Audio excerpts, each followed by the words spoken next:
하나님께서는 그를 통하여, 하나님께서는 그를 통하여라는 제목으로 오늘 말씀을 나누도록 하겠습니다.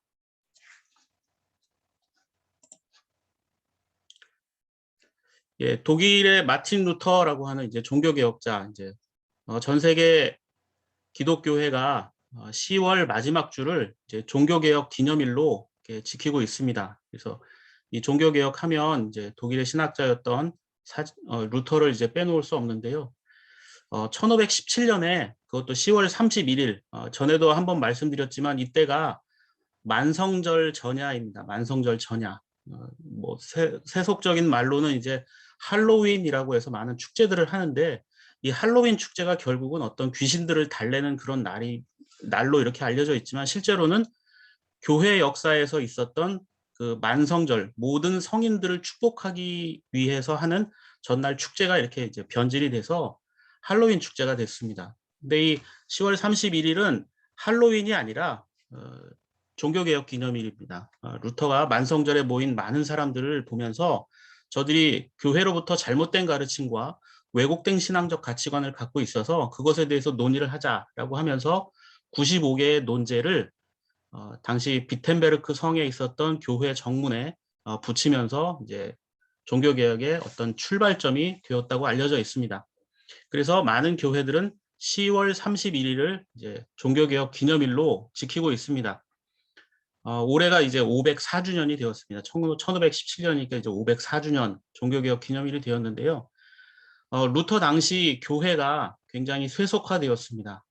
그래서 교회가 어떤 하나님의 말씀이라든가 은혜의 가치보다는 인간의 행위, 어떤 노력들을 강조하게 되었는데 왜 교회가 당시 인간의 행위와 노력을 강조했을까? 하나님 말씀으로부터 멀어졌기 때문이다라는 사실을 종교개혁자들은 깨닫게 됩니다.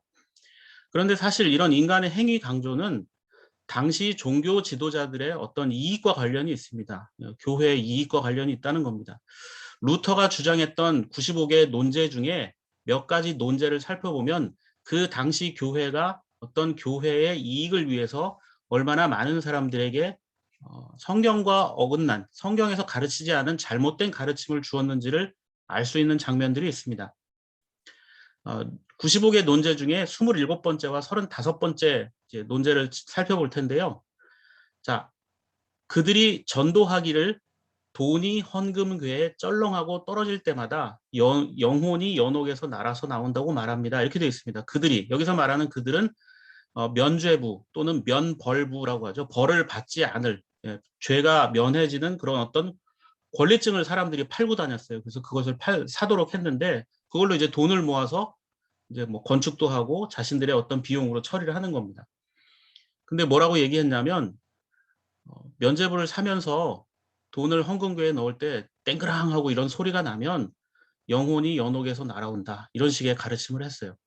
그래서 너 예수님 잘 못 믿어서 지옥 갔을 것 같은 조상 있지? 그 사람 위해서 헌금을 하면 그 영혼이 건져진다. 라는 식의 가르침을 주면서 헌금을 강요하는 또 그것을 물건을 팔도록 하는 일들을 했었다라는 겁니다. 그래서 뭐 단순히 면죄부만 파는 게 아니라 면죄부를 파는 사람들이 돌아다닐 때 각종 신앙적 상징물들을 파는 자들도 굉장히 많았다라는 겁니다. 이건 뭐 아담을 만들고 남은 흙이다. 이거 아주 귀한 흙인데 이거 써라. 또는 뭐 예수님이 창에 찔렸을 때 뭐 흘렸던 피를 뭐 모아놓은 뭐다. 뭐 이런 식의 것들이 너무나 많았다라는 겁니다. 그리고 35번째 그 문항을 보면 사람이 면죄부를 사면 영을 연옥에서 구출한다는 주장은 기독교 교리가 아니며 면죄부를 구입한 사람에게는 회개가 필요 없다고 주장하는 것도 기독교 교리가 아닙니다. 자, 면죄부를 사면 더 이상 회개가 필요 없다. 왜냐하면 용서받았다는 증서가 여기 있으니 사람이 발행해준 어떤 용서의 증거로 하나님께 다 용서받았다. 회개가 그래서 필요 없다. 이게 뭐 이런 주장은 뭐 굉장히 이단적인 주장인데도 불구하고 이런 이야기들이 통했다라는 겁니다. 그래서 루터의 논제를 보면 27, 20, 35 문항에 헌금할 때 뭐 헌금 소리를 듣고 영혼이 날아서 온다거나 뭐 면죄부만 구입하면 더 이상 회개할 필요가 없다. 이게 공교회의 가르침이었습니다. 루터는 이런 행위가 성경과는 거리가 있는 말이다. 그러니 이런 것이 잘못되었다는 것을 우리가 이야기해봐야 되지 않을까라고 주장했습니다. 또 다른 문항들을 보면 이렇게 되어 있습니다. 86문항에 오늘 교황은 부자 중에서도 큰 부자인데 신의 돈을 들여 성당을 짓지 않고 왜 가난한 신자들의 돈을 거두어서 지으려 합니까? 자, 건축 헌금을 이제 신자들에게 면죄부를 팔거나 어떤 성물이라고 하면서 팔면서 돈을 거둬들이는 것. 그리고 그 당시에는 자격이 없는 사람들을 성직자로 임명하는 경우도 많았습니다. 돈을 받고. 그래서 지역의 어떤 정치적으로 군사적으로 영향력이 강한 제후들이라든가 귀족들에게 이 성직을 팔기도 하는 성직 매매가 이루어졌다는 겁니다. 그래서 그 돈으로 성당도 짓고 하는 것들을 했습니다. 91문항 보면 만일 죄사함에 대하여 교황이 옳은 정신을 가지고 설계한다면 이런 모든 문제는 저절로 해결될 것입니다. 한마디로 교황 정신 차려요 이렇게 얘기하는 겁니다. 자, 86문항 보면 성당 지으려고 건축하려고 헌금을 걷어들이는 거 아니냐 이거 잘못됐다.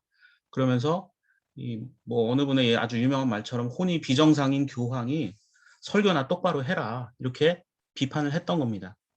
그러니까 당연히 그 기득권에 있던 사람들은 루터를 좋아할 리가 없겠죠. 그런데 이 루터의 이야기를 들었던 많은 사람들이 또 호응을 하게 됩니다. 그래서 패가 나뉘게 됩니다. 루터는 구원이 인간에게서 유래된 행위가 아니라 하나님으로부터 기인한 오직 믿음, 오직 은혜, 오직 성경 등을 강조했습니다. 그래서 바른 신앙의 회복을 추구해 나갑니다. 그러면서 그가 했던 일은 당시 라틴어로 되어 있었던 성경을 많은 사람들이 일반 대중이 읽을 수 있도록 그들이 평소 사용하는 독일어로 번역하는 작업을 했습니다. 그래서 그 당시 성경 한 권값이 뭐 요즘 페라리 한 대 값 정도 된다고 할 정도로 굉장히 비쌌어요. 그런데 루터가 종교개혁을 일으킬 무렵에 어떤 일이 있냐면 구텐베르크라고 하는 사람에 의해서 인쇄에 어떤 혁명이 일어나게 되죠. 그래서 그 인쇄술이 발단된 그 인쇄술로 면죄부를 찍던 자들이 이제 또 성경을 또 찍어내기 시작하니까 많은 사람들이 이제 성경을 통해서 아, 우리가 잘못 알고 있었구나라는 것을 알게 됐습니다. 그러니까 번역을 해서 읽을 수 있는 성경을 해준다는 것이 많은 백성들에게, 많은 대중들에게 어떤 자각을 일으키게 되었다는 겁니다. 당시 성직자를 통해서만 알 수 있었던 성경의 내용을 이제는 누구나 글만 배워서 읽을 줄 안다면 성경을 개인적으로 읽을 수 있게 되었고 그 성경을 통해서 신앙적인 가치관을 정립하게 되었다. 이게 바로 종교개혁의 어떤 핵심적 주제입니다. 하나님 말씀을 직접 대면할 수 있게 되었다는 것. 그리고 언제 어디서나 자기들의 언어로 읽을 수 있게 되었다는 점. 이게 종교개혁의 가장 중요한 요소 중에 하나입니다. 그리고 성경을 읽는 사람들이 늘어나니까 어떻게 돼요? 야, 이거 성경에 이렇게 안 써있던데? 우리가 알고 있던 게 잘못된 거 아니야? 하면서 성경의 가르침과는 거리가 멀었던, 야, 이거 교회에서 우리에게 잘못 알려준 것 같아? 하면서 저항하기 시작했습니다. 그런데 성경을 번역해서 누구나 읽을 수 있도록 했던 사람은 루터가 처음이 아니었습니다. 루터 이전에도 이렇게 성경 말씀을 자신들의 지역 언어로 번역해서 대중들에게 읽을 수 있도록 했던 자들이 있습니다.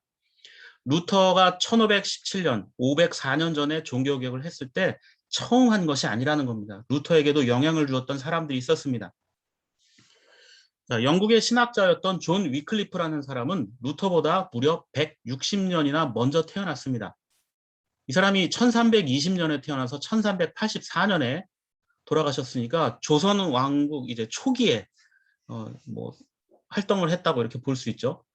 루터보다 160년이나 먼저 태어나서 이 사람 역시 성경 중심으로 기독교 대중화에 굉장히 힘을 썼고 가장 중요한 게 뭐냐면 성경을 영어로 번역했다는 겁니다. 그 라틴어 성경을 영어로 번역을 했습니다. 그래서 이 번역한 것 때문에 이단으로 정제되어서 이 사람 나중에 사후에 죽고 나서 한참 지난 뭐 한 3, 40년 지난 뒤에 그의 시신을 꺼내서 이단이라고 또 화형을 시키는 그런 일들이 있었습니다. 자, 이 존 위클리프라는 사람의 사상을 이어받은 사람이 있습니다. 그 체코, 즉 보헤미아라고 불렸던 곳에 있었던 얀 후스라는 사람입니다. 이 후스는 루터가 태어나기 전 약 100여 년 전에 살았던 사람인데 이 보헤미아의 언어로 성경을 번역하고 성만찬을 대중화시켰습니다. 그래서 성찬을 보통 우리는 떡과 잔을 나누는 것이 일반적인데 당시 교회는 사제나 좀 신분이 높은 사람들은 포도주를 먹고 일반 서민들에게는 일반 신자들에게는 떡만 나누어 주는 일이 있었다고 합니다. 이게 당시 성찬의 교리 때문인데 천주교의 어떤 성찬의 의미는 우리가 나누는 떡과 잔이 실제로 예수 그리스도의 살과 피가 된다라는 이런 가르침을 줍니다. 그래서 예를 들어서 뭐 성찬을 받다가 포도주를 땅에 쏟았다. 그럼 예수님의 피를 흘리는 게 되잖아요. 그래서 이런 것들을 방지하기 위해서 정말 중요한 사람들, 실수하지 않을 사람들에게만 예수님의 잔을 나누는 그런 의식을 치렀는데, 이게 교회 안에서도 어떤 성찬이 어, 포도주까지 마실 수 있는 사람과 포도주를 마시면 안 되는 사람으로 이렇게 이분법으로 나뉘게 된 겁니다. 그러다 보니까 성찬이 계급화되었는데, 후수는 이게 성경에 나오지 않는 이야기다. 그러니 모든 사람이 떡과 잔을 나눠야 한다라고 해서 이 성찬을 모든 사람이 나누도록 했습니다. 그런데 이 사람 역시 당시의 어떤 교리적 가르침을 따르지 않는다고 해서 이단이 되었고 화형을 당하게 됩니다. 자, 루터나 위클리프 그리고 이 후스의 공통점이 뭡니까? 그들은 성경을 자신들의 언어로 번역했다라는 겁니다. 자, 하나님의 말씀을 읽을 수 없다. 또 누군가가 들려주어야만 어떤 특정한 사람들만이 그것을 설명하고 해석할 수 있다. 과연 하나님께서 우리에게 그렇게 기독교를 원하실까? 예, 그거는 잘못된 것이죠. 하나님께서는 언어가 다르고 인종이 달라도 그 중심이 하나님과 그 말씀을 향해 있는 자들을 사용하셨고 교회를 그렇게 새롭게 하셨습니다. 지금도 이단들 중에 그런 이단 있잖아요. 자신들만이 특별한 계시를 받는다거나 자신들만이 이 성경에 없는 아주 특별한 권위를 가진 성경이 있다라고 주장한다면 그것은 모든 사람에게 읽혀져야 한 하나님의 말씀 또는 이 종교개혁가들의 어떤 목숨을 걸었던 그 사명 거기에서 굉장히 벗어난 일이라고 말할 수 있습니다. 그래서 특정한 교회만 구원이 있다거나 특정한 사람만 하나님 말씀을 알고 있다. 이것은 이단일 가능성이 농후하다는 겁니다. 자, 이러한 정신은 오늘 첫 번째 본문인 사무엘상 16장 6절 7절에도 나오고 있습니다. 그들이 왔을 때 사무엘은 엘리압을 보고 속으로 주님께서 기름 부어 세우시려는 사람이 정말 주님 앞에 나와 섰구나 하고 생각하였다. 그러나 주님께서는 사무엘에게 이르셨다. 너는 그의 준수한 겉모습과 큰 키만을 보아선 안 된다. 그는 내가 세운 사람이 아니다. 나는 사람이 판단하는 것처럼 그렇게 판단하지 않는다. 사람은 겉모습만을 따라 판단하지만 나 주는 중심을 본다. 오늘 첫 번째 본문은 다윗이 이스라엘의 두 번째 왕으로 세워지는 장면입니다. 첫 번째 왕이었던 사울이 하나님으로부터 멀어져서 실패하죠. 그래서 하나님께서 새로운 왕을 세울 것을 사무엘에게 명령하셨고 사무엘은 그 사명을 수행하기 위해서 찾아갑니다.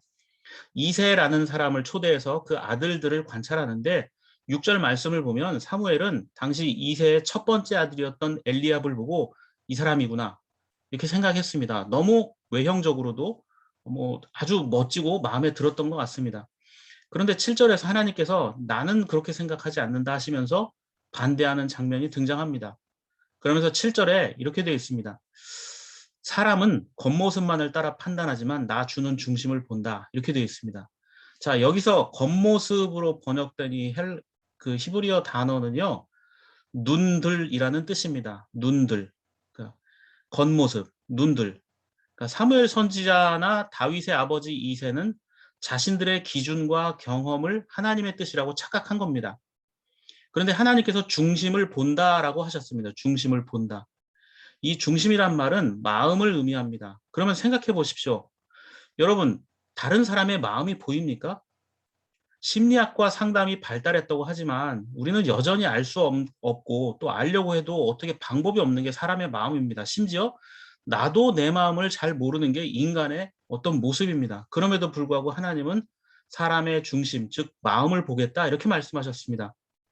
이것은 하나님께서 인간이 볼 수 없는 것을 보신다는 뜻이기도 하지만 눈에 보이는 기준에 집착하는 인간과는 근본적으로 평가 방법이 다르다는 것을 말씀하시는 겁니다. 그러니까 우리가 볼 때는 참 좋은 것 같은데 내가 볼 때는 내 생각에는 내 경험에는 이게 맞는 것 같은데 하나님은 아니라고 하시는 때가 있다는 겁니다. 오늘 이사야 55장 8절 말씀에도 동일한 가르침이 등장합니다. 나의 생각은 너희의 생각과 다르며 너희의 길은 나의 길과 다르다. 주님께서 이렇게 말씀하셨습니다. 명확하죠? 나의 생각은 너희의 생각과 다르다. 자, 생각도 다르고 길도 다르다. 자, 인간은 늘 하나님으로부터 벗어나고 멀어지려고 하고 늘 자기중심적으로 생각하기 마련입니다. 사람들은 생각과 길이 다르면 서로 다투거나 갈라지죠. 그러나 교회는 그분의 생각과 그분의 길을 따르는 곳입니다. 그것이 교회의 사명이기 때문입니다. 종교개혁이 일어난 후 504년이 지났습니다. 그때가 우리나라 조선 중종 무렵이고 1592년 임진왜란보다 무려 75년 전에 종교개혁이 일어났습니다. 자, 조선시대에 비해서 지금 대한민국 어떻습니까? 굉장히 많은 변화와 발전을 이루었습니다. 세계적으로도 인정받는 경제대국, 또 군사강국이기도 합니다. 또 우리나라의 많은 문화들이 세계의 사람들에게 영향을 주고 있습니다. 자, 그렇다면 교회도 500년 동안 더 하나님 말씀에 충실한 교회가 되었을까요? 안타깝게도 전혀 그렇지 않습니다. 전에도 잠시 말씀드렸지만 오징어 게임이라고 하는 아주 세계적으로 유명한 넷플릭스 드라마가 그 속에서는 몇 가지 교회에 대한 장면들이 나오는데 교회가 굉장히 고리타분하거나 사람들이 외면하는 그 어떤 복음의 방식을 취하고 있거나 또는 아주 이기적인 모습으로 등장하고 있는 것을 보게 되면서 좀 안타깝다라는 생각을 하게 됩니다. 그러니까 많은 사람들에게 특히 이제는 전 세계 외국인들에게 아, 한국의 기독교는 저런 모습이구나라고 비춰지는 것 같아서 안타까운 마음이 들기도 합니다. 그런데 실제로 또 가끔 정치나 권력에 기대어서 활동하는 교회 또 그런 목회자들을 보게 됩니다. 아주 정치적인 문제에 민감하게 반응하면서 한쪽을 죽여야 하거나 제거해야 할 대상처럼 이야기하는 경우도 보게 됩니다. 자, 기독교가 특히 교회나 목회자들이 또 성도들이 이런 어떤 세상적 권력에 기대어서 또는 그러한 모습들을 통해서 활동하려고 하는 모습 또는 잘못되고 불의한 정권에 어떤 찬사를 보내는 그러한 모습들 우리나라 역사에도 이런 일들이 굉장히 많았습니다. 독재자를 칭송하거나 독재자를 위해서 기도하거나 심지어 독재자를 어떤 느부갓네살 왕 같은 그런 왕으로 지칭하기도 하는 모습들을 보면서 참 안타깝다라는 생각을 하게 되는데요. 독일의 히틀러에 저항했던 보네포 목사님이 기독교 윤리라는 책에서 교회가 권력에 빌붙어서 침묵하는 이러한 권력 숭배 형상에 대해서 뭐라고 지적했냐면 이 책에서 이렇게 말했습니다. 죄 없이 희생당한 사람들의 외침이 하늘에까지 이르렀기 때문에 외쳐야 할 곳에서 교회는 침묵을 지켰습니다. 교회는 올바른 시간에 올바른 방법으로 올바른 말씀을 찾지 못했습니다. 교회는 신앙의 쓰레기에 피 흘리기까지 저항하지 않았으며 대중의 무신성에도 책임이 있습니다. 그러니까 사람들이 점점 하나님으로부터 멀어지는 책임조차도 교회에 있다라는 겁니다. 사람들이 더 악하기 때문에 교회에서 멀어지는 게 아니라 사람들이 더 사악해졌기 때문에 죄 가운데 빠졌기 때문에 복음을 외면하는 것이 아니라 교회가 사람들을 그렇게 멀어지게 만든 요인도 될 수 있다라는 겁니다. 교회는 세상 앞에서 예수 그리스도의 이름을 부끄럽게 여겼고 악한 목적을 위해 예수 그리스도의 이름이 오용되는 것에 힘있게 저항하지 못함으로써 예수 그리스도의 이름을 오용했음을 고백합니다. 교회는 그리스도의 이름을 빙자한 폭력과 불의가 일어난 것을 방관했습니다. 이렇게 지적하고 있습니다. 자, 교회가 그리스도의 이름을 빙자한 폭력과 불의, 이게 뭘까요? 뭐 역사적으로는 뭐 유럽이 아메리카나 아프리카에 침략하면서 복음을 전도한다는 목적으로 그 원주민들을 핍박하는 것을 용인하고 또 그들이 예수를 믿지 않는다는 이유로 그러니까 교회에 다니지 않는다는 이유, 신앙이 없다는 이유로 미개한 종족들을 뭐 개종시키겠다. 그래서 그들을 핍박하는 일들이 비일비재했었다라는 겁니다. 뭐 얼마나 큰 피해를 주었는지 헤아릴 수 없을 정도죠. 그리고 이런 폭력은 루터가 종교 개혁을 해야 할 만큼 그 당시에도 만연해 있었고 다양하고 전혀 성경적이지 못한 전통들을 많이 만들어냈다는 겁니다. 지금도 이런 일들은 끊임없이 반복되고 있고 날마다 그래서 교회는 개혁되어야 한다는 겁니다. 역사는 반복된다고 했던 철학자 헤겔의 말처럼 교회가 하나님 말씀에서 벗어나면 길을 잃어버릴 수밖에 없습니다. 그렇다면 우리는 그런 교회들의 모습을 보고 절망하고 좌절하고 야, 이거 안 되겠구나라고 생각해야 될까요? 절망하지는 말아야 합니다. 인간의 죄악이 아주 넘쳐나고 교회의 변절이 일상화되어도 하나님은 십자가에서 피 흘리신 예수 그리스도를 부활시킨 것처럼 그분의 교회를 이끌어 가시고 지키시는 분이기 때문이라는 점입니다. 두 번째 본문인 사도행전 2장 22절 24절 말씀에서 베드로는 이렇게 말합니다. 이스라엘 동포 여러분 내 말을 들으십시오. 여러분이 아시는 바와 같이 나사렛 예수는 하나님께서 능력과 기이한 일과 표적을 가지고 여러분에게 증언하신 분이십니다.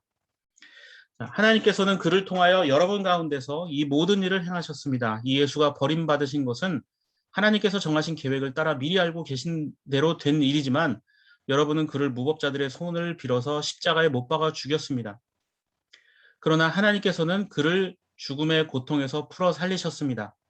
그가 죽음의 세력에 사로잡혀 있는 것은 있을 수 없는 일이기 때문입니다. 자, 그렇습니다. 십자가가 하나님 사랑에 대한 십자가, 예수 그리스도를 십자가에 못 박았던 이것이 하나님 사랑에 대한 세상의 왜곡이라면 그 돌아가신 예수 그리스도께서 부활하신 것은 세상을 향한 하나님의 여전하신 긍휼의 상징이라는 겁니다. 24절 말씀처럼 예수님은 죽음의 세력에 사로잡히거나 굴복하시는 분이 아닙니다. 그분은 이 세상에서 또 다른 삶의 방식이 있다는 것을 몸소 실천해 보이셨습니다. 저주를 받았다고 여기던 죄인, 세금 징수원, 병든 자들, 당시 종교로부터 외면당했던 자들의 손을 잡아주셨습니다. 권력자들에 의해서 오직 통제와 통치의 수단으로만 여겨지던 민중에게 그들이 이해할 수 있는 일상의 언어로 하나님 말씀을 전했고 인간의 존재가 소중하다는 것을 깨닫게 해주셨습니다.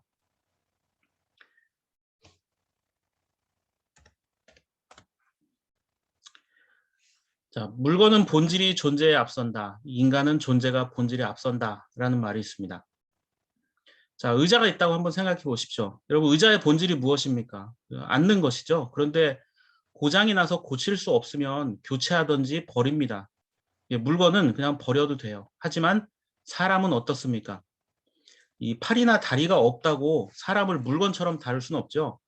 그래서 사르트르라고 하는 철학자는 인간에게는 아예 본질이 없다라고 이야기했습니다. 인간에겐 본질이 없다. 그냥 인간은 존재 자체만 있다는 겁니다. 자, 존재. 인간은 존재가 귀한 존재지. 너는 왜 사니? 너 뭐가 되려고 그러니? 라는 이 물음은 인간의 가치를 떨어뜨릴 뿐입니다. 인간은 그 사람의 소유나 그가 쌓아둔 업적에 따라 평가받아서는 안 됩니다. 존재가 이미 소중하기 때문입니다. 예수님은 우리의 존재를 소중히 여기셨습니다. 그 생명이 하나님으로부터 온 것이기 때문입니다. 그렇다면 인간이 살면서 해야 할 일이 무엇일까요? 1647년 만들어진 웨스트민스터 소요리 문답은 모두 107개인데 그 첫 번째 질문이 사람의 첫째 되는 목적이 무엇입니까? 이렇게 묻고 있습니다. 답은 사람의 첫째 되는 목적은 하나님을 영화롭게 하는 것과 그를 즐거워하는 것입니다. 라고 말합니다. 자, 인간의 목적은 하나님께 영광을 돌리면서 그분이 베풀어 주시는 것들을 누리는 것이다. 라고 말할 수 있습니다. 예배당 건물을 화려하게 꾸미거나 성도들이 세상에서 높은 자리에 올라선다고 하나님이 기뻐하시는 건 아닙니다. 제가 신학교 다닐 때 채플 시간에 해외에 살던 어느 선교사님이 이제 오셔서 설교를 할 일이 있었는데 이 선교사님께서 선교지에 가서 복음을 전하려고 했는데 살기가 너무 힘들었다는 겁니다. 그래서 어떻게 먹고 살 것인가 이런 인간적인 고민을 하신 적이 있다고 합니다. 그래서 선교 활동을 하시던 초기에 집을 구할 재정이 부족해서 교회에서 이제 네 식구가 쪽잠을 자며 살았다고 합니다. 이를 안타깝게 여긴 어느 선교사님이 목회하는 교회 교인이 저희 집 2층이 마침 비어 있으니까 와서 이렇게 지내시면 어떻겠냐, 집이 구해질 때까지 해서 그 어느 교인의 집 2층에서 살게 되었다고 말합니다. 그런데 나이가 어린 선교사님의 자녀들이 집에서 막 뛰어놀더랍니다. 와, 우리 집 생겼다 하면서. 그 아랫집에 이제 집을 빌려준 교인이 있는데 아이들이 뛰니까 눈치가 보이잖아요. 그래서 그때마다 조용히 하라면서 혼냈습니다. 근데 애들이 말을 듣습니까? 그래서 어느 날 이제 교인한테 찾아가서 사과하려고 애들이 좀 소란하게 해서 죄송하다 이렇게 말했더니 그 주인이 뭐라고 얘기했냐면 괜찮다고 저희들은 밤늦게 오니까 아이들 놀게 그냥 두십시오. 집이 생겨서 얼마나 좋겠습니까? 고생되더라도 집 얻을 때까지는 편하게 계세요. 이렇게 말했다는 겁니다. 이 말에 선교사님께서 위로와 용기를 얻었다고 합니다. 그리고 한 가지 깨달은 사실이 있는데 내 아이들은 무일푼에 아무것도 없는 나를 그래도 아버지라고 믿고 저렇게 당당한데 나는 왜 하나님 전한다고 하면서 없는 것만 생각하고 불평할까? 이런 반성을 했다고 합니다. 내가 하나님 자녀인데 왜 문제일까? 자, 하나님을 영광스럽게 한다는 것은 물질의 부요함이나 뛰어난 재능이 아니라 믿음입니다. 내 인생의 주인이 하나님이시고 나는 그분의 자녀라는 믿음입니다. 오늘 두 번째 본문인 사도행전 2장 28절 말씀을 보면 주님께서 나에게 생명의 길을 알려주셨으니 주님의 앞에서 나에게 기쁨을 가득 채워주실 것이다 하였습니다. 이렇게 되어 있습니다. 주님은 우리에게 생명의 길을 알려주셨습니다. 그 길이 구원의 길이고 승리의 길입니다. 세상은 여전히 눈에 보기 좋은 것들을 옳다고 여깁니다. 그러나 교회는 그래서는 안 됩니다.